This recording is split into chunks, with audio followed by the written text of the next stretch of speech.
Le même jour, c'est-à-dire le premier jour de la semaine, deux disciples faisaient route vers le village appelé Emmaüs, à 2 heures de marche de Jérusalem, et ils parlaient entre eux de tout ce qui s'était passé. Or, tandis qu'ils s'entretenaient et s'interrogeaient, Jésus lui-même s'approcha, et il marchait avec eux. Mais leurs yeux étaient empêchés de le reconnaître. Jésus leur dit, De quoi discutez-vous en marchant? Alors ils s'arrêtèrent tout tristes.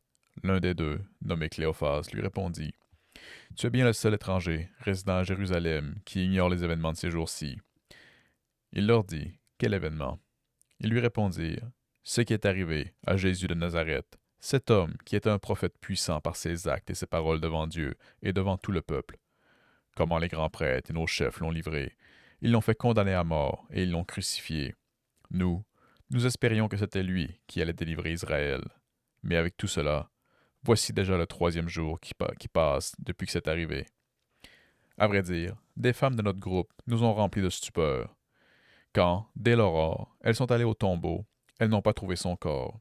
Elles sont venues nous dire qu'elles avaient même eu une vision, des anges qui disaient qu'il était vivant.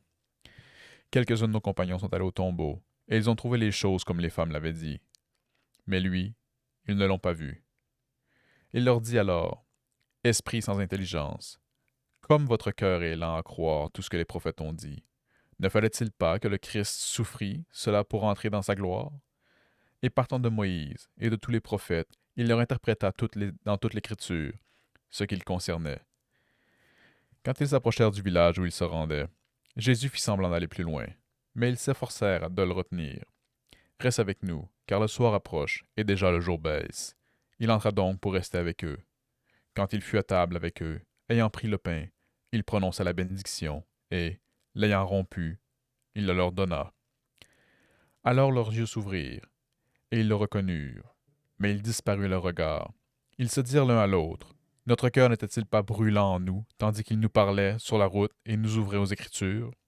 À l'instant même ils se levèrent et retournèrent à Jérusalem.